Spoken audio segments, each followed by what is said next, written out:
humility, humble. 2 words we should be accustomed to. Look, we're all called to discipleship, but in order for us to disciple others, we need to be disciples ourselves first. My prayer is that the Lord blesses me with the heart of humility. We're not always going to get it right. There's going to be times when we get it wrong. And it's in those moments when we need to have a open mind and be teachable, and to be able to receive rebuke and correction in those moments without having a heart of offense. Because we're not always going to get it right, my brothers and sisters. It is what it is. We're not always going to get it right. And that's fine. Philippians 1:6 says that the Lord's going to be working on us until we go on to see him someday, but we need that accountability.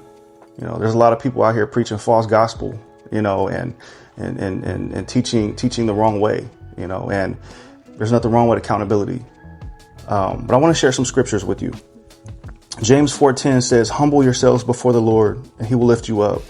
1 Peter 5:5, God opposes the proud, but shows favor to the humble. Micah 6:8, what does the Lord require of you? To act justly, love mercy, and walk humbly with your God. Proverbs 11:2, when pride comes, then comes disgrace, but with humility comes wisdom. Philippians 2:3, do nothing out of selfish ambition or vain conceit. Rather, in humility, value others above yourselves.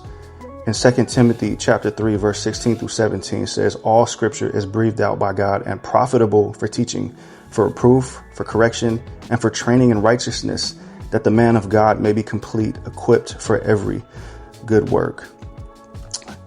Look, thousands of years ago, we were training each other, equipping each other for war through this gospel. There were Christians all over the place being tortured, beaten, murdered the same way Jesus was.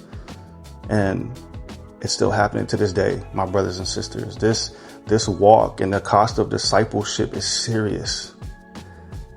And we need to be able to be humble and have humility and have the fruits of the Spirit and operate in love.